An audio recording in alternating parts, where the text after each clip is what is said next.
भगवद्गीता वाचणार. मला भगवद्गीता वाचायची प्रेरणा माझ्या अक्षय मामाकडून मिळाली. तर ही बघा भगवद्गीता.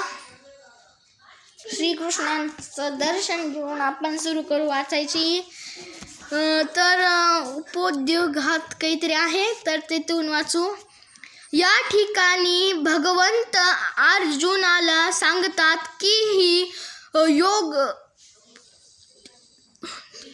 योगपद्धत म्हणजेच भगवद्गीता सर्वात आधी सूर्यदेवाला सांगण्यात आली आणि सूर्यदेवाने मनुने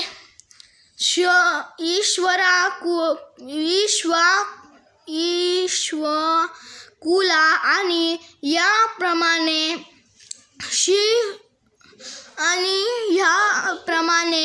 शिष्य परंपरेनुसार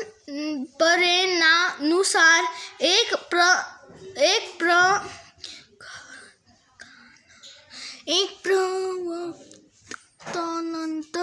प्रवक्त्यानंतर दुसऱ्या प्रवक्त्याने याप्रमाणे चालत आली आहे.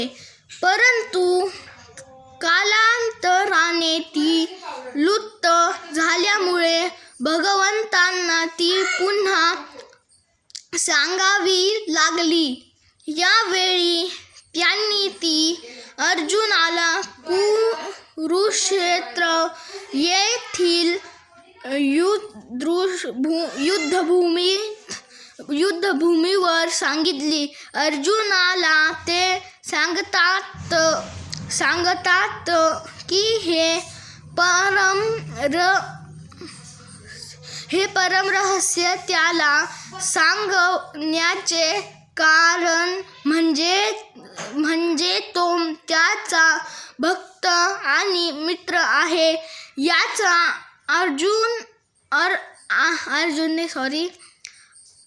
अर्थ असा आहे की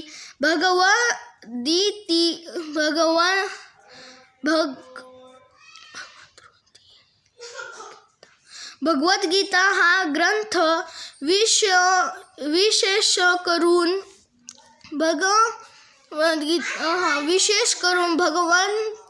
भक्तांसाठी आहे.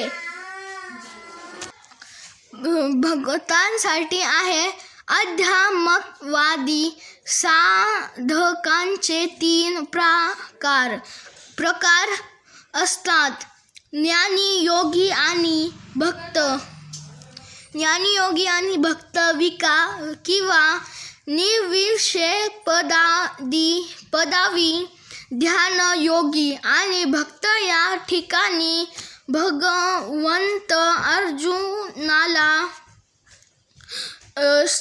स्पष्टपणे सांगतात की ते त्याला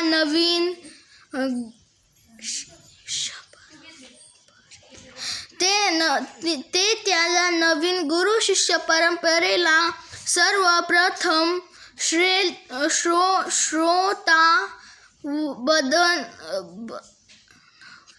बनवीत आहे.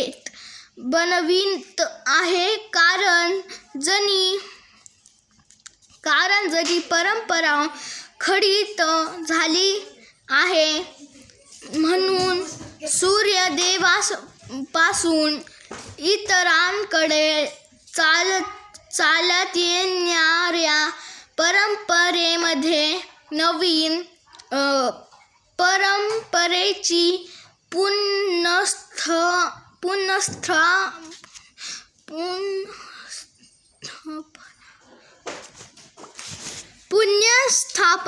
करावी. तसेच त्यांच्या शिकवणीचा नव्याने पुनःप्रचार अर्जुनानेच करावा. तर एवढं मी वाचलं. जे मी बरोबर वाचलं ते श्रीकृष्णाचं आणि जे मी चुकीचं वाचलं त्याला राहू द्या. आणि ते माझं चुकीचं. आणि श्रीकृष्ण गोविंद हरे मुरारी हे म्हणून मी ही भगवद्गीता इथं संपवतो.